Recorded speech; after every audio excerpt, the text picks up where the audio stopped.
Today, we are taking a really fascinating look back.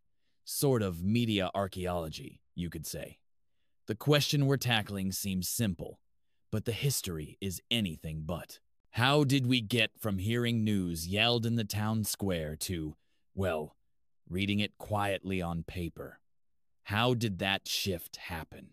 It's a huge shift, really fundamental to how society works, because, the desire to know what's going on. That's as old as human society itself. What we want to do today is give you a kind of shortcut into this really complex world of information that existed before newspapers dominated everything. It's surprising what people prioritized back then and how they decided what was true. Yeah, and that's our mission, right?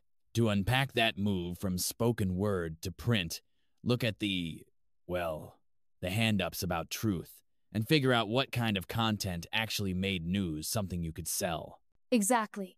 And we have to start with what you call the medieval paradox. It's key. Right?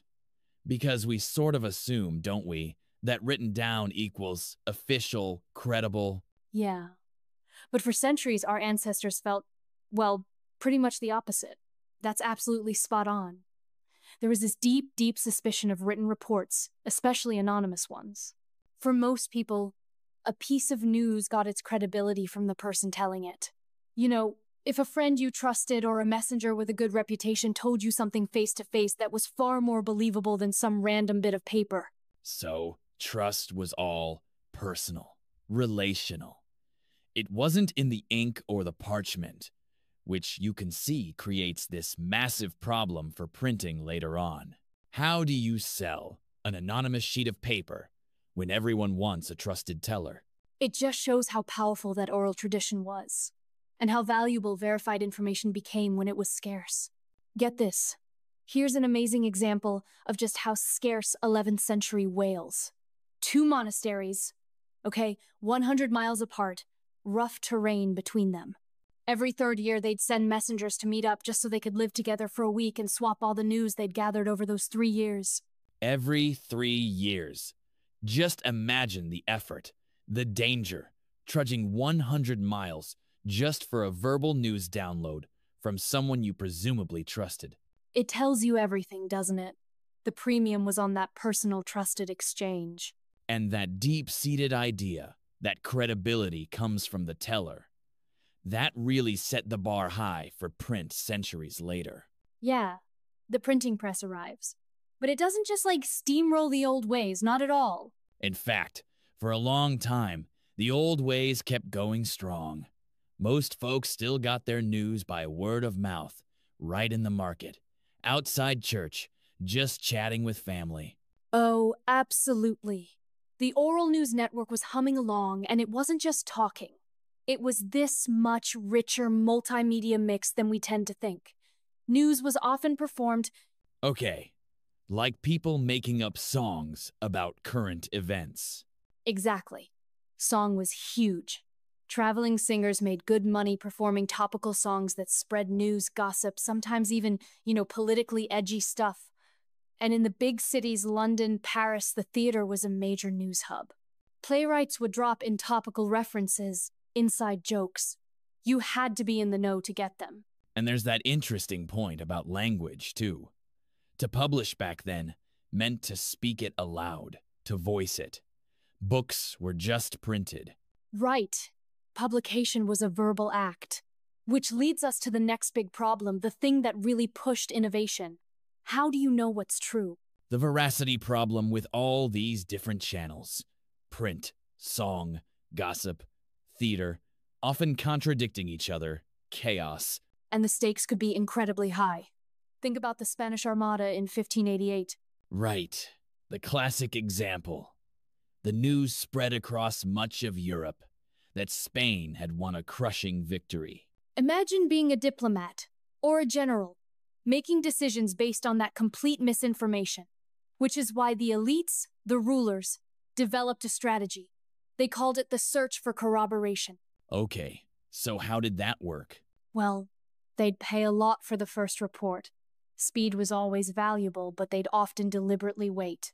they'd wait for the second, maybe the third report to come in before they actually acted on the information they needed confirmation. Seems like a sensible strategy, but it's a luxury, isn't it? Waiting isn't always an option if you're in immediate danger. Precisely. Think about the French Protestants hearing about the St. Bartholomew's Day massacre in 1572, waiting for report #2 that could be fatal for them. Immediate action based on the first rumor might be the only chance they had. The level of risk dictated how much you could afford to doubt the news. Okay, so the public print market is messy, often unreliable. But the powerful people, rulers, big merchants, they needed something better, didn't they? They needed reliable intelligence. And they got it. This is where we see the first private news offices pop up in 16th century Rome and Venice. These guys, the Navolante, were basically scribes gathering intelligence. They created these handwritten newsletters called AVC and sold them on subscription to wealthy, powerful clients. These became the gold standard, the touchstone of reliability. Manuscript newsletters on subscription. So what were they like? What kind of information was in them? They were pretty serious, very efficient, usually just 1 or 2 sheets folded, maybe 4 to 8 pages total. Short, crisp paragraphs, often organized by dateline. News from Venice, 24 March 1570. That kind of thing. And crucially, they aimed for this era of studied neutrality. They tried really hard to avoid the obvious political bias you'd find in, say, a diplomat's official report or a fiery public pamphlet. That neutrality makes sense, especially thinking about who was buying them. Like the Fuggers, the big banking family in Augsburg. Exactly. The Fuggers are a great example. They had this huge collection of a Visi saved. And what did they want? They wanted political and economic news, stuff they could use for their business. They specifically didn't want the sensations, prophecies, and wondrous tales that were popular in the cheap print stuff. Their agents would even filter out reports that seemed doubtful or too sensational. So, for the getting a lurid story that sounded like a cheap pamphlet wasn't just noise. It was a business risk neutrality focus that was essential. It was news for serious work, serious application, a completely different beast from the public print market. Which then begs the question, if the serious stuff was handwritten and expensive, what did drive the adoption of mass printing for news? What were those first killer apps for the public? Right. And it seems like there were 2 big ones. One quite serious, one less. So, let's start with the Reformation. Yeah, the Reformation is often called Europe's first mass media event. It basically saved the printing industry, which was kind of struggling before that. Just between 1518 and 1526, something like 8 million copies of religious tracts are printed and sold, mostly short pamphlets, mostly in German. The Flugschriften. 8 million copies in under 10 years.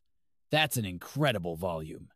It basically set up printing businesses in, over 50 German cities? It really did, and it's where printers started figuring out marketing, branding. They started using distinctive woodcut borders and designs specifically for Martin Luther's writing, so people could glance at a bookstall and immediately spot a Luther pamphlet. It built recognition and trust in a way. Okay, so religion, or rather, religious controversy, was a massive driver. What about the other side? The pure entertainment. The stuff people bought just because it was exciting or weird. Well, that was a huge market for basically horror and wonders. Remember, print news had to compete with things like popular romantic stories. So printers found a reliable seller in true crime sensational pamphlets detailing heinous or curious crimes and especially gruesome public executions. The public execution itself was this big community event, almost a ritual, right? So the pamphlet was like the gory souvenir program. Pretty much. And it cleverly appealed to both godly and ghoulish interests. Often Claude Schumann actually wrote these crime pamphlets, framing them as living sermons on the wages of sin. It gave the sensationalism a veneer of moral purpose. Morbid fascination with the dose of piety. Okay, and beyond crime. What other wonders were people reading about? Portents. People desperately wanted to know what current events might mean for the future. So things like comets, strange sights in the sky, and especially monstrous births, things like conjoined twins or stories about women giving birth to animals. There's one about a cat. These were taken completely seriously. They weren't just oddities. They were seen as potential signs from God, divine judgments, or warnings of big events to come. Wow. So it's this mix of theology, true crime, and the supernatural. That's what fueled the early mass print market. That was the engine. So you've got this lively, often wild pamphlet market for the general public, and then the very dry, very expensive manuscript service for the elites. Eventually, these two streams kind of merge. Or at least, print tries to adopt the elite model with the first proper newspaper. Johann Carolus' relation in Strasbourg, 1605. And Careless was just automating his existing handwritten newsletter business, right? Basically, yeah. Printing let him scale up his readership. But here's the paradox. These first printed newspapers, they were apparently really hard going for the uninitiated. Not an easy read. Why was that? You'd think a regular publication would be easier to follow. Because they copied the Avisi model almost exactly. The very sober, serious style that meant pretty much no headlines, no pictures, very little editorial comment or explanation, none of the, variety and energy you got in the pamphlets or the oral news. It was described as having the cloistered hush of the chancery, not the hubbub of the town square. And they focused almost entirely on foreign news, diplomacy, military campaigns. So you're paying your money each week, and you're getting dense reports about wars happening far away. Meanwhile, exciting local stuff, crimes, scandals, marriages, that's either ignored or still in the separate pamphlets. Pretty much. Local news in the early newspapers was mostly just official announcements or maybe advertisements, and the publishers had a really strong reason to keep it that way, to stick to neutrality and avoid stirring up trouble at home. If you're publishing a serial, you always have to think about the next issue. Right. Upset the local duke or bishop, and bang, you're out of business. Or worse, in jail. Exactly. So political neutrality, focusing on distant events, it was the safest bet for survival. But that leads to the final puzzle. If they were so dry and difficult, why did people value them? Why did they become popular? Yeah. If the content wasn't exactly gripping, why pay for it every week? The real value, it seems, was less in the content itself, and more in what owning the newspaper represented, having access to that kind of regular, albeit dry, political intelligence. Even if you didn't pore over every word, it conferred status. It showed you were part of the informed world.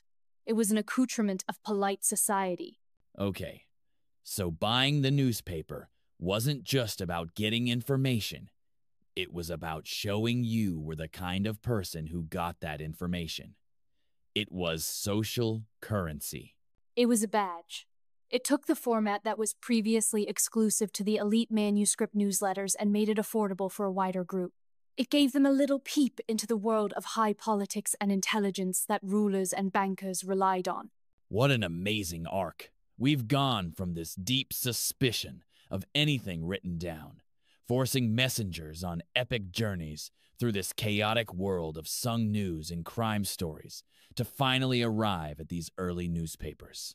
Cautious, maybe even a bit boring, but valued precisely because owning them said something about you.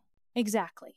And the lesson that resonates is that the early newspaper succeeded partly because of what it symbolized: access status.